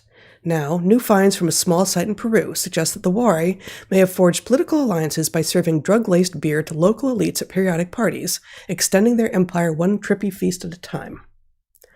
So if I may have my screen back for a moment, Zach. That was enticing enough that I went and read the actual article this was based on. Hold on, I don't have it up yet. It's different. Is it? Yeah. Here it is. Published in Antiquity this month, the journal Antiquity. It's called Hallucinogens, Alcohol, and Shifting Leadership Strategies in the Ancient Peruvian Andes. At some level, who knew? Yeah. Right? Like I didn't know that this was a realm of research, and I find it fascinating. Let's see, there's one thing at the very end that I want to share, but let me just share this is sort of the summary. It's not the abstract exactly, but or maybe it is. In the pre-Columbian Andes, the use of hallucinogens during the formative period, 900 to 300 BC, often supported exclusionary political strategies. And they later go on to explain that basically hallucinogens tend to be individual, small group, if any group at all, and therefore foster basically, like they say, exclusionary strategies in which you have either shamans or just elites doing them. Whereas, during the late Horizon period, AD CE 1450 to 1532, Inca leaders emphasized corporate strategies via the mass consumption of alcohol. Corporate strategies via the mass consumption of alcohol. Everything in this is just blowing my mind. Using data from Quilcapampa, the authors argue that a shift occurred during the Middle Horizon period, AD 600 to 1000, when beer made from Scinus mole, I don't know, was combined with a hallucinogen, Anadenanthera colubrina. The resulting psychotropic experience reinforced the power of the Wari state and represents an intermediate step between exclusionary and corporate political strategies. This Andean example adds to the global catalog documenting the close relationship between hallucinogens and social power. And so their basic argument is alcohol loosens people up, makes people feel like they're having a shared experience, and anyone can make it. Right? So once you expose people to alcohol, if somehow you have a society where there is no alcohol, which I don't know if that even exists, but and you bring it to a party or a festival or something, people are going to figure out how to do it. And I mean, precisely because it just happens, like alcohol happens. Whereas, especially in South America, the strong hallucinogens tend to involve very carefully curated and crafted combinations in which you don't just happen into this stuff, right? It's not that you found some psilocybin. You didn't just find the mushrooms and eat them and had a trip. They tend to be, very complex recipes, and that. Basically, the argument is that what they're calling the corporate structure of the Inca and of many modern nation states encourages basically mass lack of sobriety with alcohol, but not the sort of insight of hallucinogens, because that many people on hallucinogens wouldn't be controllable. And what the Wari have done, they're arguing, let me find this one quote that I wanted to share. Okay, there's two quotes actually. So here's one. Our paleo-ethnobotanical evidence from the Wari outpost of Quilcapamba strongly suggests that Vilca was added to mole beer at feasts. Combining a hallucinogen with alcohol altered the experience of both psychoactive substances and, we argue, provided Wari leaders with a corporate strategy of governance via patron-client feasting relationships. So they go through the botanicals. They actually have a fascinating list of all the species they found at the site, which includes quinoa and squashes and cactuses and coca and beans and peanuts and potatoes and ají, which is a hot pepper, and some and corn, and then this hallucinogen and this thing that they're making alcohol into. Sorry, looking for the. Here it is.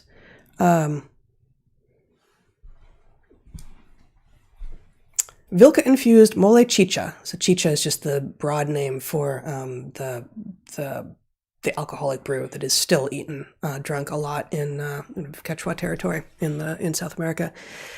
Vilca-infused mole chicha enabled a more inclusive psychotropic experience in Wari society. For perhaps the first time in the Andes, the consumption of Vilca therefore moved beyond those spiritual leaders who commune with the supernatural realm.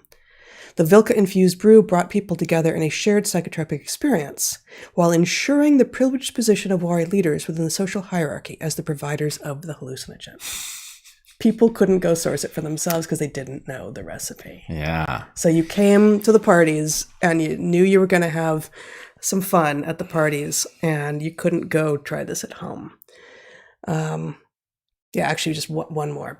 By tying their esoteric knowledge of obtaining and using Vilca as an additive to mole chicha, an intoxicant that stimulated communitas, Wari leaders were able to legitimize and maintain their heightened status. These individuals were able to offer memorable, collective, psychotropic feasts, but ensured that they could not be independently replicated. That's wild. Yeah. I have two. Yeah, so this is new to you. Yeah, this is new to me. Mm-hmm. One, there's a delightful little game you can play where, you listen to this description, scientific as it is. Yep. And, How would they know? Well, no, I haven't looked at it, but my guess is, that's a decently plausible description of a mechanism and all of this. And who's to say if it's really 100% accurate? But nonetheless, there's nothing about that description that strikes me as, preposterous. Yep. But it does strike me as, academics go to a party and then try to describe what happened. Well, if they'd written it while they were on this brew, it probably wouldn't be as coherent. Right. If they had been invited to the party, and it's easy to understand why academics wouldn't be. Aside from this being a 1,500-year-old practice. That's another obstacle. Yeah. But nonetheless, it is funny to me. I think if we were to be able to teleport to such a party, you might actually be able to recover their description, but that would be like, oh, no, that's not what it was like, right? What it was like was very... Well, they're not Right. pretending to have done ethnography. No, I hope that they wish that they could. Right. Right? That they could have been participant observers in these feasts and thus learned even more. But archaeologists are not cultural anthropologists. They do different work, and they have different evidence that they are looking at. Which leads me to my other reaction to this, which is some part of me desperately wants alien anthropologists to describe what has happened in light of COVID and our public health priesthood and the way that they have gained power and led the collected population into a mass psychosis event that only served to instantiate their own blah, blah, blah deep into the future. It would be if you could put that description up next to a proper and similar description of what is taking place in the present, then you'd know something. Indeed.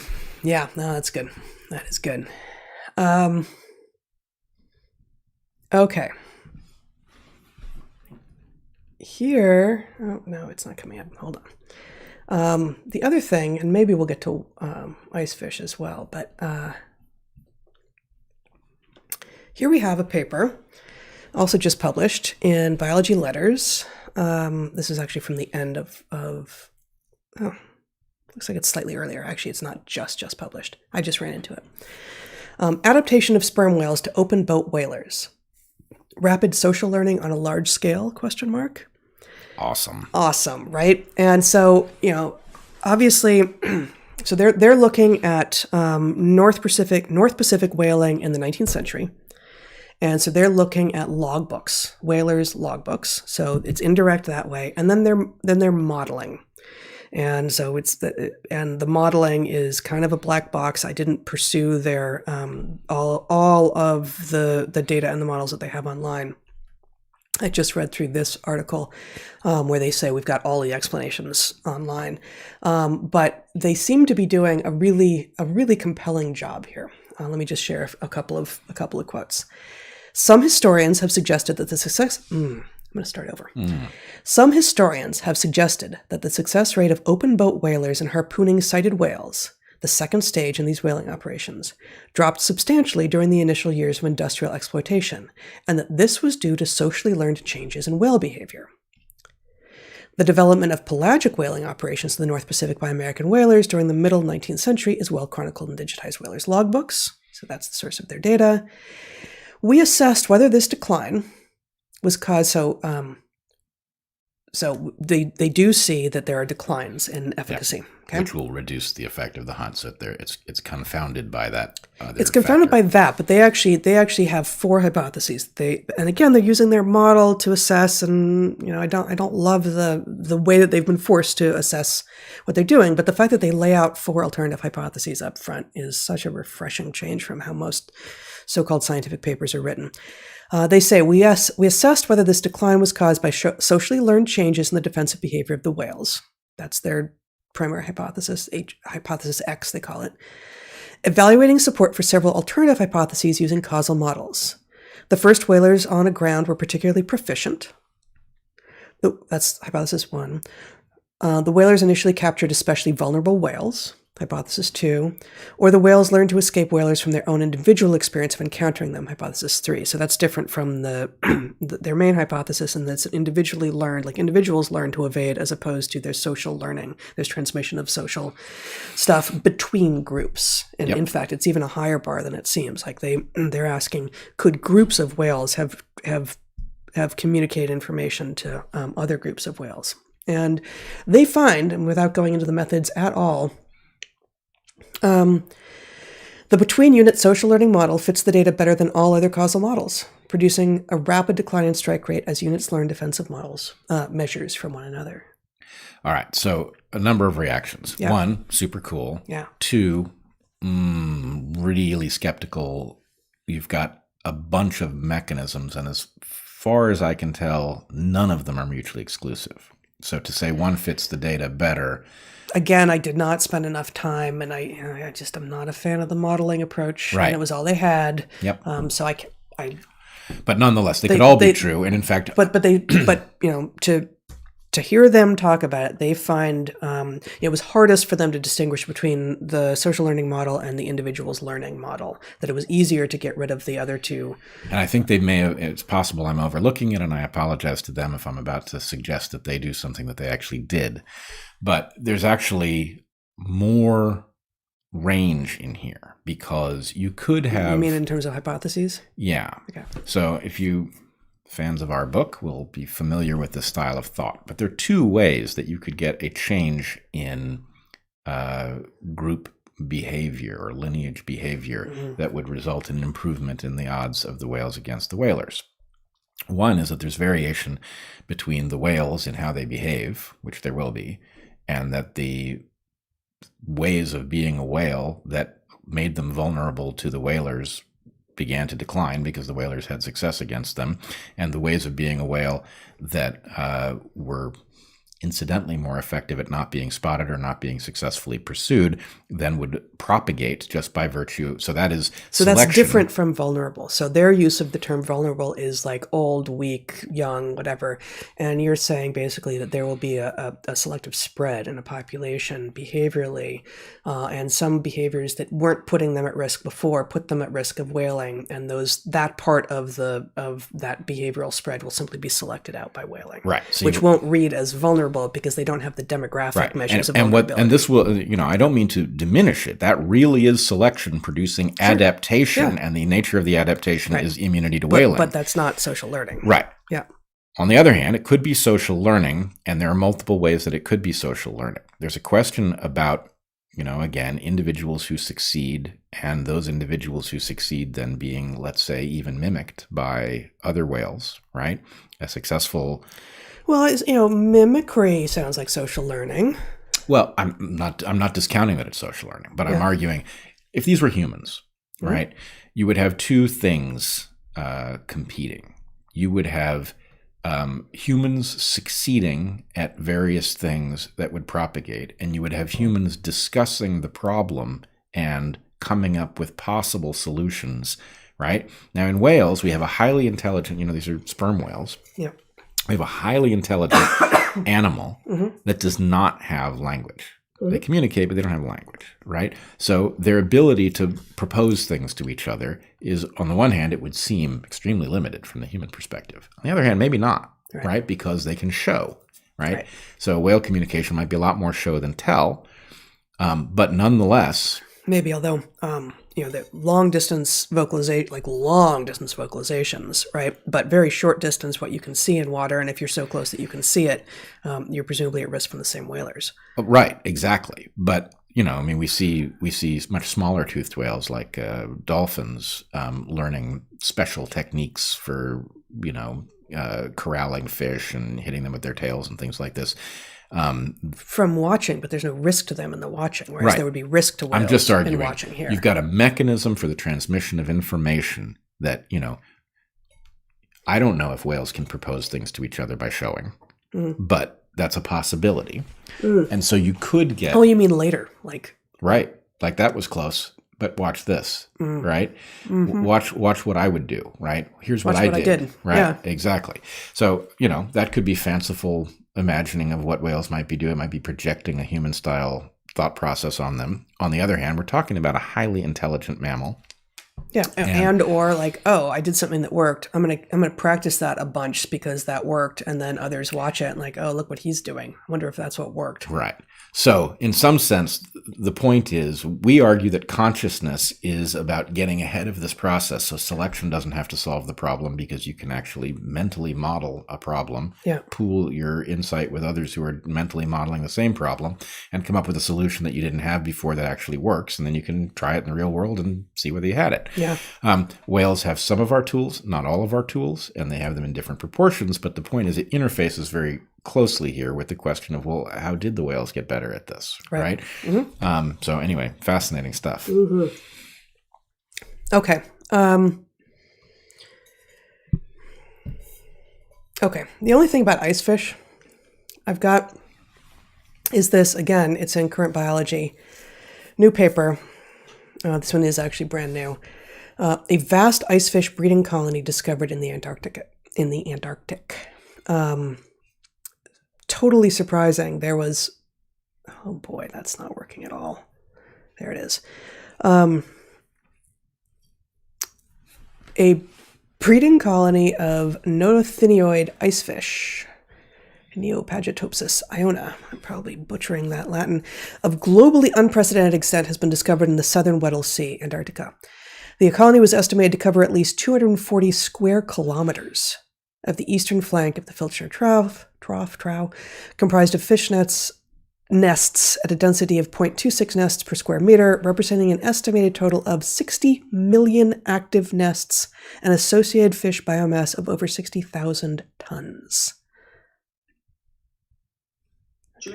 Oh, stop. Wow, that didn't work at all. Man. I don't know why it started talking at me. Well, I can't make a computer do what I want it to do at the moment, but that is massive.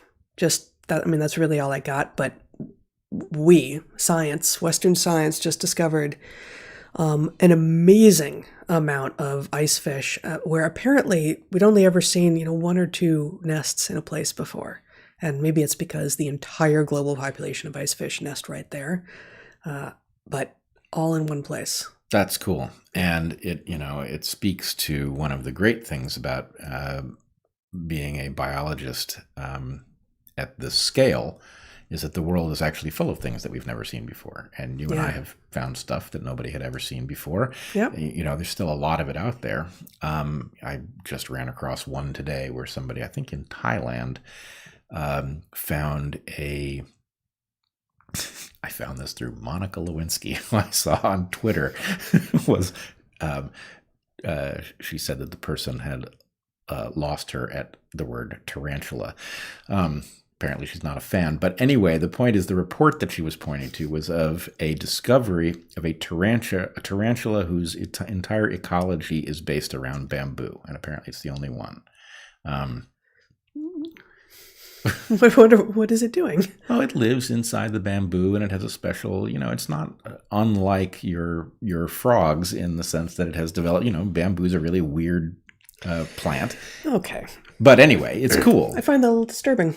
You too. I do. Well, so, I mean, the audience doesn't know that my research system was indeed phytotelm breeding frogs. Phytotelm just meaning like the holes that form in some plants that then fill with water and then make little mini ecosystems for organisms that choose to live in them. And sometimes it's bromeliads, like we've got this bromeliad back here. In the New World, it's dark poison frogs, which is the frogs I started working on.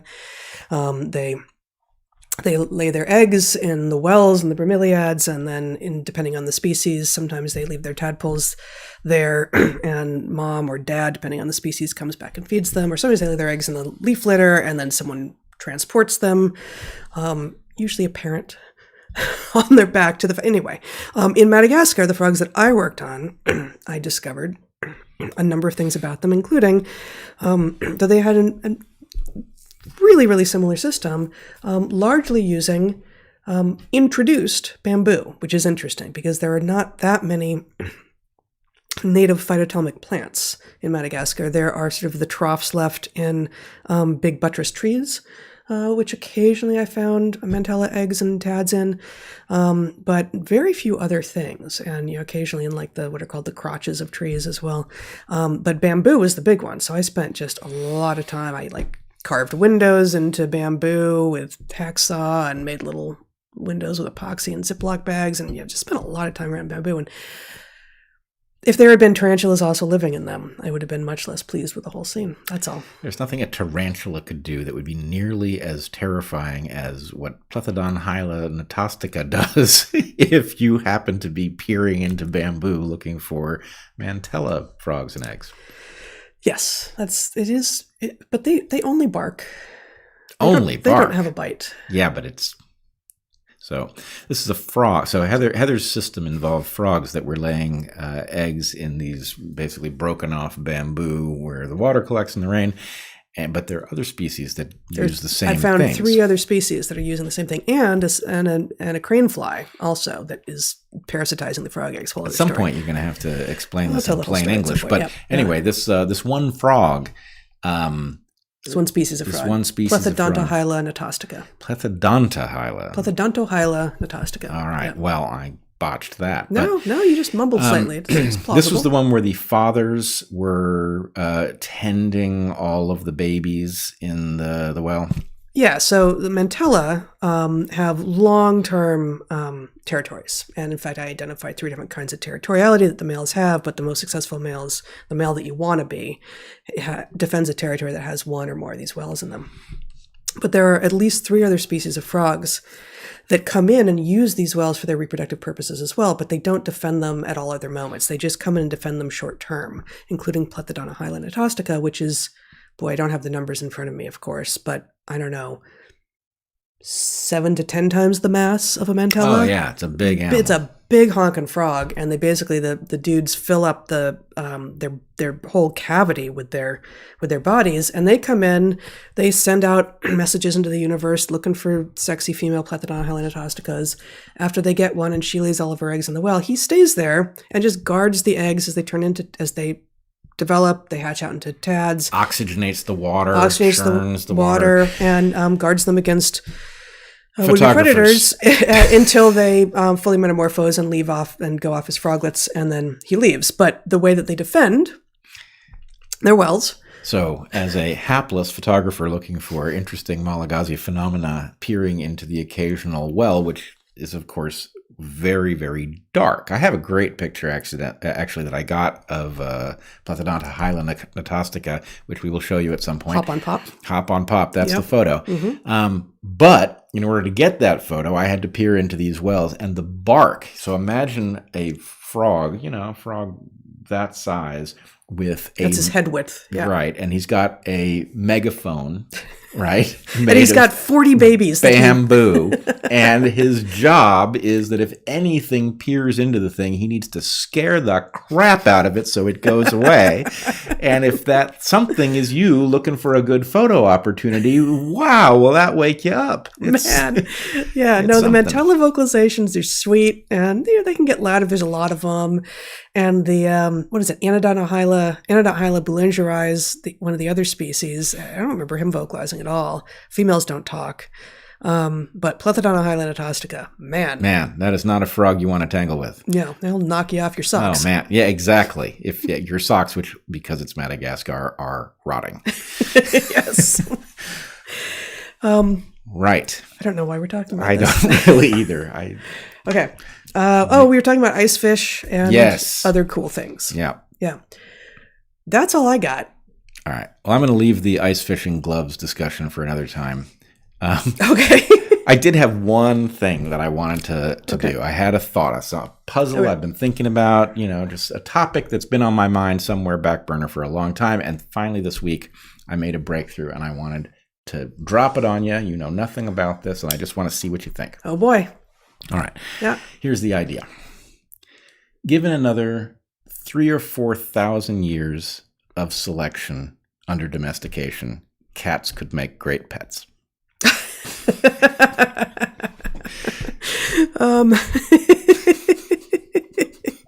So it wasn't the cats that pulled their rotting orange out of their bowl and left it for you to step on. But we did have 2 instances of not entirely fresh mice this week. Oh, there was that. Was there something else? That's part of it. I just, here's the thing. Not entirely fresh mice in the bedroom, I should say. Yeah. Squirreled away, as it were. No, it's not. I just, I understand that there are people who think that cats make good pets already, and I assume these people... he's right here. He's listening. These people must rent all of their stuff, right? Anybody who owned anything would know that this is not an animal ready for prime time as a pet, but it has great promise, I think.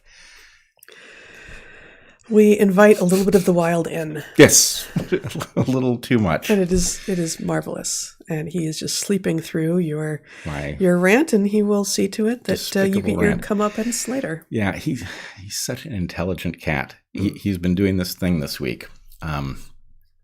So we, in order to watch movies at night, we like to put our feet up, and we got some soft cubes that are like ottomans, and which I have dubbed the scratching cubes. Right. So he will scratch the ottomans, and I will shout at him, and then he will give me that look with all of the intelligence in those eyes, like, you don't seem to like it when I do that. But then the next thing he does, he will go over to the sessile scratching post that we have bought for the purpose of scratching. Mm-hmm. And he will look me directly in the eye, mm-hmm. and then he will scratch it. And I can see the gears turning in his head, like, why are you troubled by my scratching that? But you seem to not be troubled by my scratching this. Seems equal to me. Anyway, he's a smart critter. Yep. Who has very little interest in your rules, because you're not going to throw him out on his heels, are you? No. He has the intelligence, the dexterity, and the morals of a raccoon. Yeah, he does. He does. Yep. And we love him. Okay, I think that's it. I think that's it for the week. We've gone on for quite a while. So, I forgot to mention at the top of this hour, I should have mentioned, the next 2 weeks we're going to be at a different time. We're actually going to come on Fridays. Different times each of the 2 Fridays for various reasons. Next week we're going to be Friday Pacific time afternoon, which means for those of you in Europe, you probably miss us.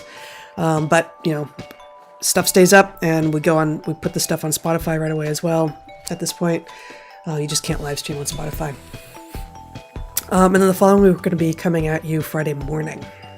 So anyway, two different time schedules. We'll be here, just a day early. Friday morning, we should point out. That's 2 weeks from now. 2 weeks from now, mm-hmm. because I'm going to be. No, that's next week. Oh, that's next week. Oh, Right. Oh, time. Yes, got it. The 23rd of January, we are going to march on Washington peacefully, but we are going to make clear through our speech that these mandates are unjustified. They are not justified because the things being mandated are not acceptably safe and effective, because the people doing the mandating are not free of corruption, and because it is un-American. So, anyway, consider January marching with 23rd us. January 23rd. in D.C. In D.C. Yeah, exactly. Okay, you can ask... Defeatthemandates.com, I believe, is the website. Defeatthemandates.com. So, you can ask questions at darkhorsesubmissions.com.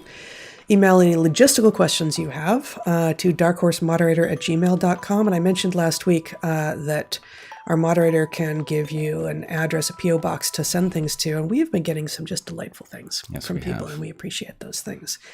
You can, of course, always join our Patreons. We would really love for you to read the book. If you don't want to buy it, it's available at many, many libraries with many copies. And there's more translation rights being sold all the time. So it's going to be available in more and more languages. And anything else to say? I don't think so. All right. So be good to the ones you love, eat good food, and get outside. Be well, everyone.